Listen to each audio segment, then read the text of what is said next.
So I want to talk with you about the future of user interaction. My subtitle to this talk is Making It So Jarvis Can Do Stuff. If you have not heard of Jarvis, if you haven't heard of Jarvis before, Jarvis is, I'll talk about it during the talk. But yeah, we're doing some pretty interesting things in AI. And if we were here in person, then I have this tradition for my talks where I actually invite everybody in the audience to stand up and we do air squats together.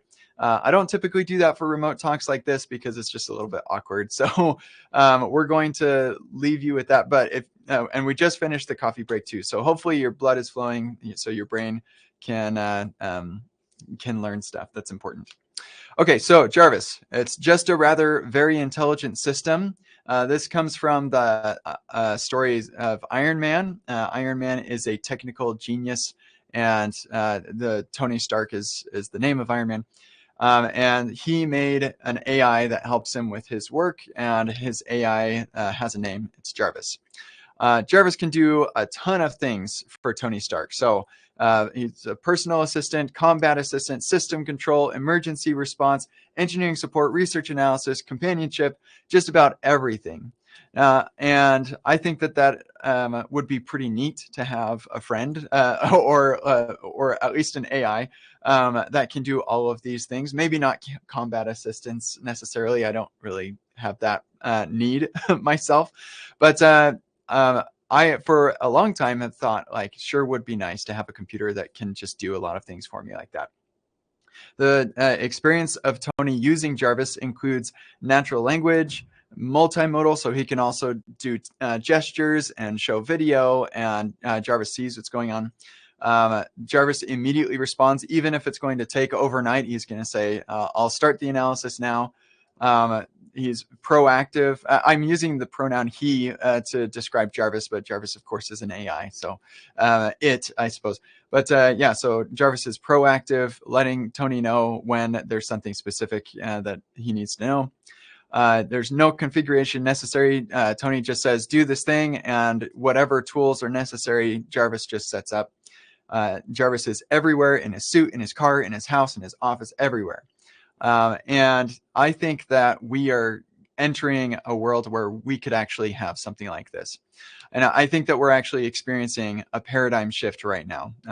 So for the last more than a decade, I've been teaching people how to build web applications for the web because most users consume your services through the web or through mobile apps. But the basic idea is you've got the browser and then you have the website, and the website is kind of the window into the service. And I think that this interaction model of a website is completely changing because of AI and what we can do now with the technology that we have.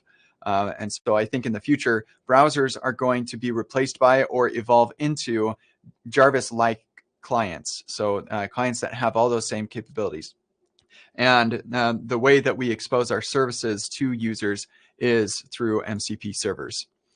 I think that this is a really exciting feature because it means that we can have all of that Jarvis experience with whatever service we need to use.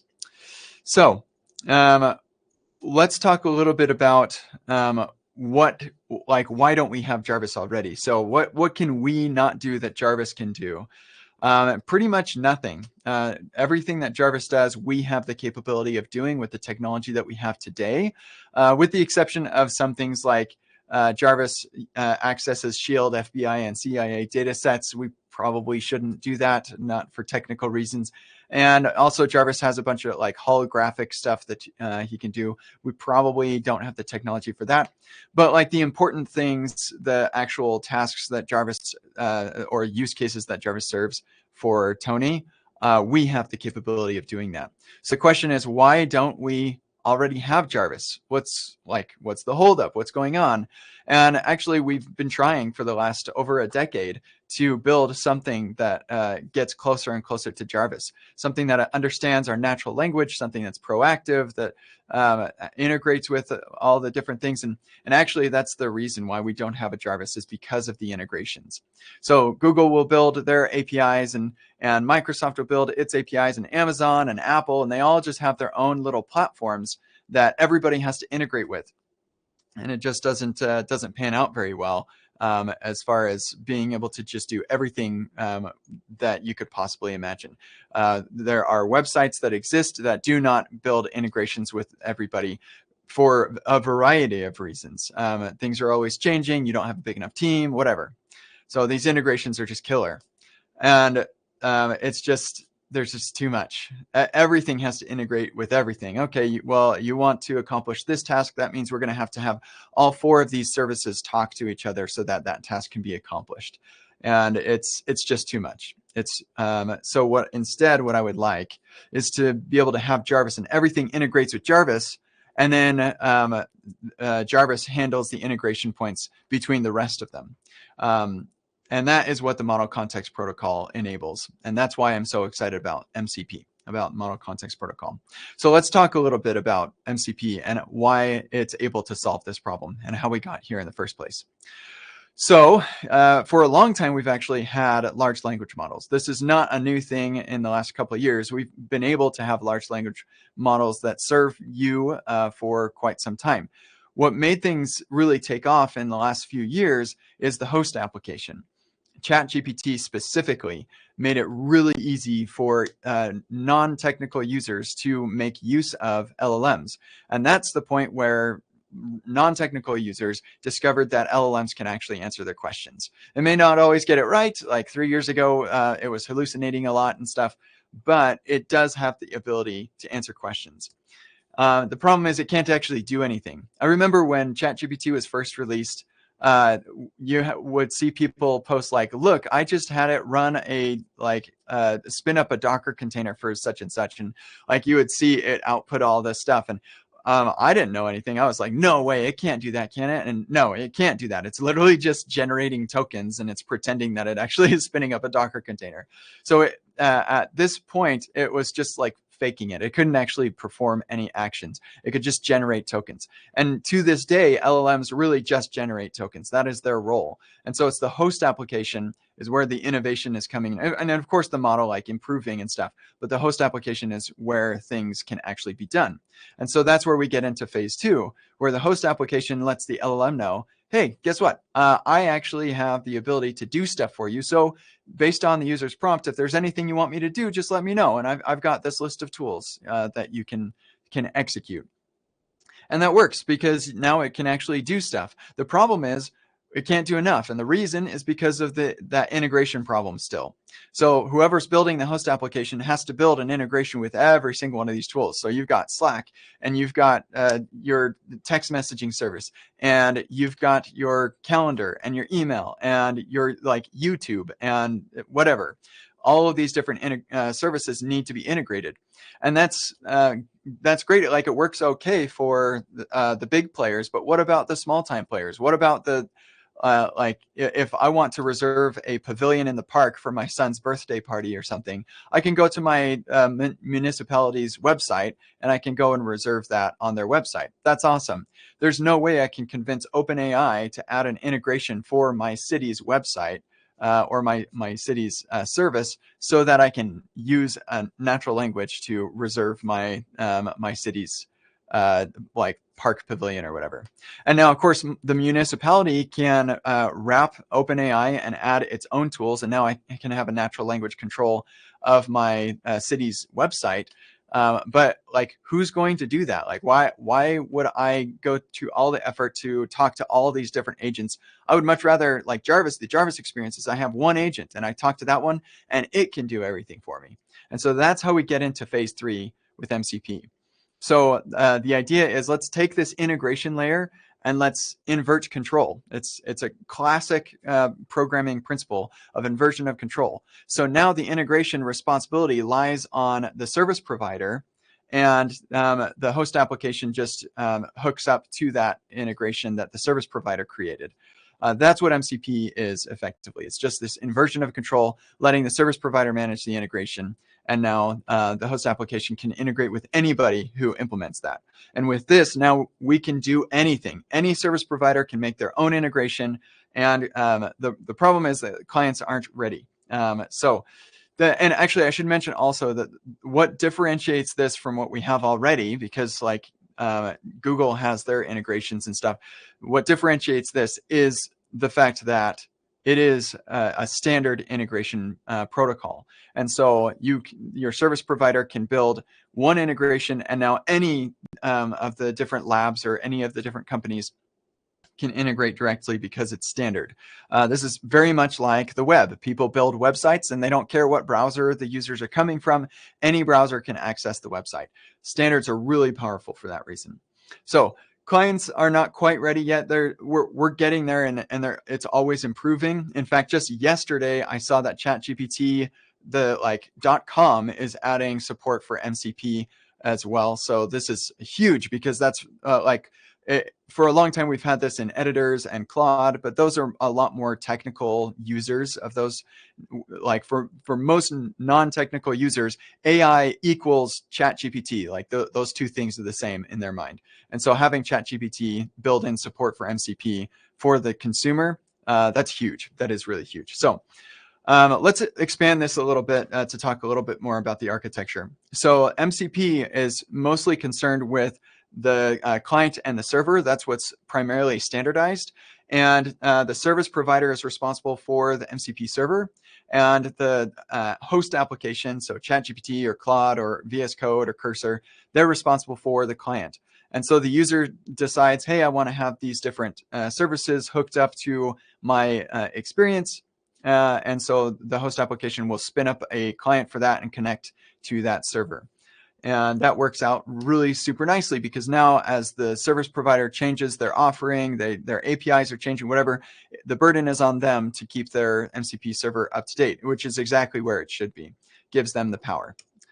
So I'm going to give you a little demo of what is possible, or what even I made this demo a few months ago. So what was possible even months ago, and it's only getting better. So I was in a hotel in Poland, so you're not going to see the location of my my home here. But here I'm asking Claude to write a journal entry in Epic Me. That's a service that I've exposed on with MCP. For me at KenzieDodds.com about my trip with my son, get my location and weather conditions, make up a creative story and add tags. Thanks. So typically you're going to write your own journal entries, but I'm going to have the AI do it for me. So first it's going to authenticate with my MCP server. So I'll allow that. And that sent an email to my email. So I'm going to head over to my inbox, grab that token to verify that, yes, I do indeed own that email address. So you can validate that me with the Epic Me service. And now it's also getting my location. So here, let me back this up a bit because this is kind of interesting. So this Locationator MCP server is a completely different server. So you've got the Epic Me, and now you've got Locationator. And this is going to retrieve my location. This one is actually running locally on my machine so that I can determine my precise coordinates at the time I recorded this video.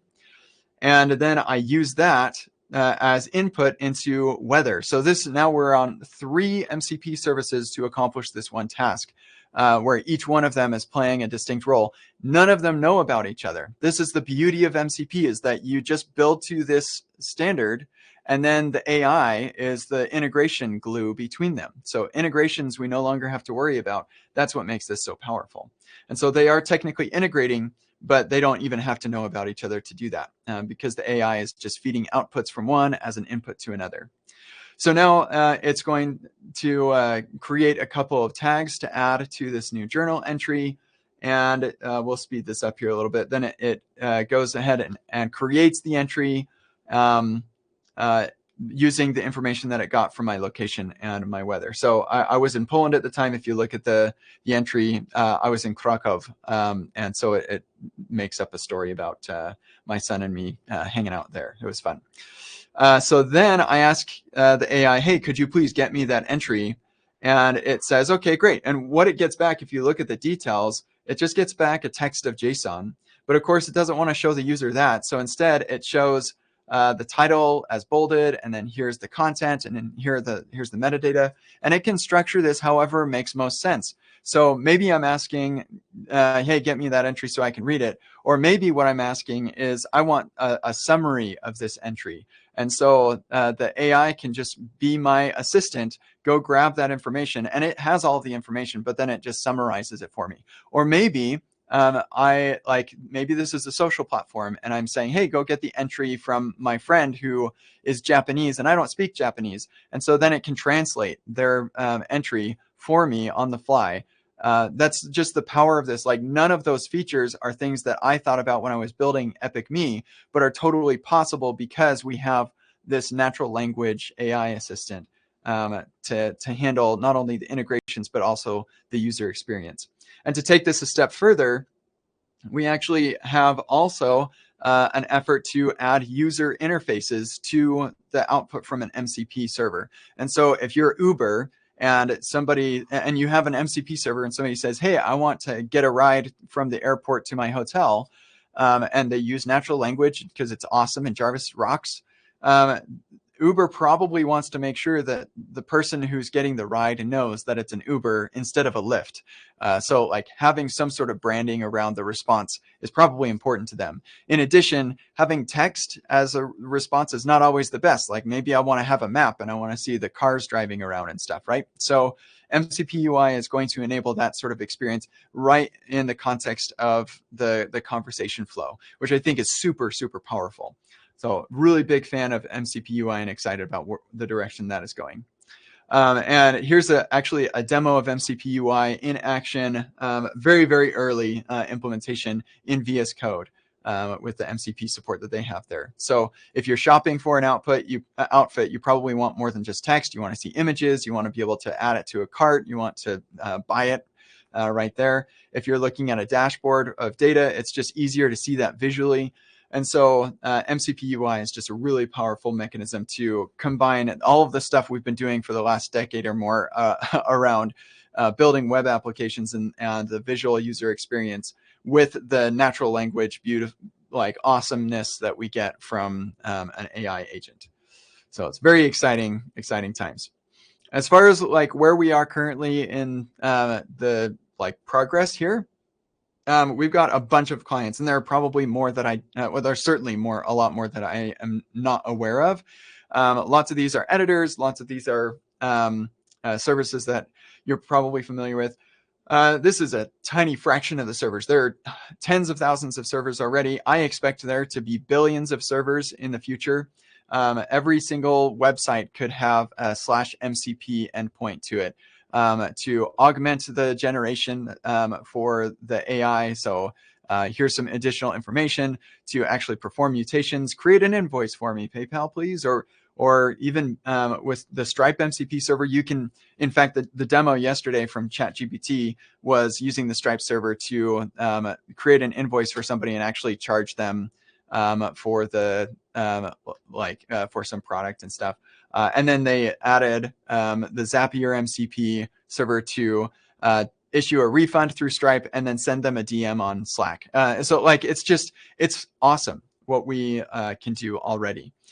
And in fact, I have also made an MCP server for my workshops. And so as you're working through my workshops, you can go to your AI assistant and say, hey, could you quiz me on exercise 3? I want to make sure I understand it. And it will ask you questions about it. It has all the context of the exercise. It's phenomenal. It really is a really awesome way to kind of combine the experience that you already have with building services with the natural language and power that we get from an LLM. It's wonderful. It really is.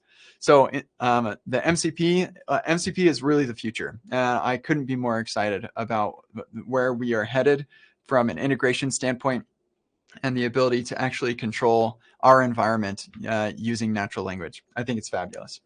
So a couple of resources for you. The Model Context Protocol specification is actually a reasonably simple read, most of it, relative to other specifications I've read. So that's a good one to take a look at. I also have been writing a lot about MCP on epicai.pro, so you can go take a look at that and videos that I published up there as well. Here's a whole bunch of the articles and videos that I've created. If any of those spark interest, go take a look at epicai.pro. And then I want to make a special call out because right now I have a cohort that I'm selling tickets for. The cohort starts on the 22nd of September. It runs for 2 weeks, and we will cover everything that you need to know about the MCP spec to build a service to make your service accessible to users where they want to be, which is their AI assistant. So come join us. It's a kind of a mix of a self-paced thing as well as a live thing. So I'll be doing live instruction with office hours, but it also can run at your own pace and fit into whatever schedule that you have during that 2 weeks. And it's time zone friendly live events as well. So it's going to be really, really good. Definitely take a look at that as well. And with that, I just want to say you all are great. Thank you very much for listening. Awesome. Thank you very much, Kent, for your talk. Really appreciate it, sir. Thank you. We do have just a couple questions from the audience. So our first one, let me bring it up on the screen here. Do you mind unsharing your screen? Yeah, I'll see if I can figure out how to do that. Let's see, where did that? Oh, stop sharing. There we go. Awesome. Okay. Okay. So the first question is: are there examples or design principles you use to balance automation with explicit user intent so users stay in the loop? Not sure. I might have. Yeah, I can answer that. Okay. So part of the MCP spec recommends that clients do something. It actually is called human in the loop, where the user is approving tool calls and things. If you watch Tony Stark interact with Jarvis, he almost never has to say, yeah, Jarvis, go ahead and do that. Like Jarvis will just do it because Jarvis understands Tony's intent really well. He understands Tony very well. Sometimes he does say, would you like me to, yada, yada. And then Tony will say, no, don't bother with that. Or yes, please. So I think that will always be a part of this user interaction model. At the very beginning here where we are right now, I think that it makes a lot of sense for the AI to ask for just about everything. Like, are you sure you want me to do this? That said, like you probably have already had experiences like this where you're coding up and then your AI assistant wants to run a shell command or something. And so you have to approve that. You can actually turn off approvals and just say, yeah, go do whatever you want, but that's kind of dangerous. So actually VS Code just recently added support for like it'll actually parse the command that's about to be run to determine whether it's safe, like if it's a read-only thing or something, and it will automatically run those. So like it's the assistants are getting better at knowing when it's appropriate to just go ahead and do it and when it is safer to ask. So yeah, this is very much an important thing. But as a developer of an MCP server, you really don't need to worry about that a whole lot. That's a client problem. Yeah, makes sense. By the way, we do have another talk later on today that talks about using YOLO mode a little bit more safely for those who might be interested, kind of weighing in on this topic. All right. Next question is, will UI be needed at all in the future, and what does it mean for the front-end guys? Yeah, I think And girls. I'm guessing this question was asked before I brought up MCP UI. So yes, I think that UI matters a lot.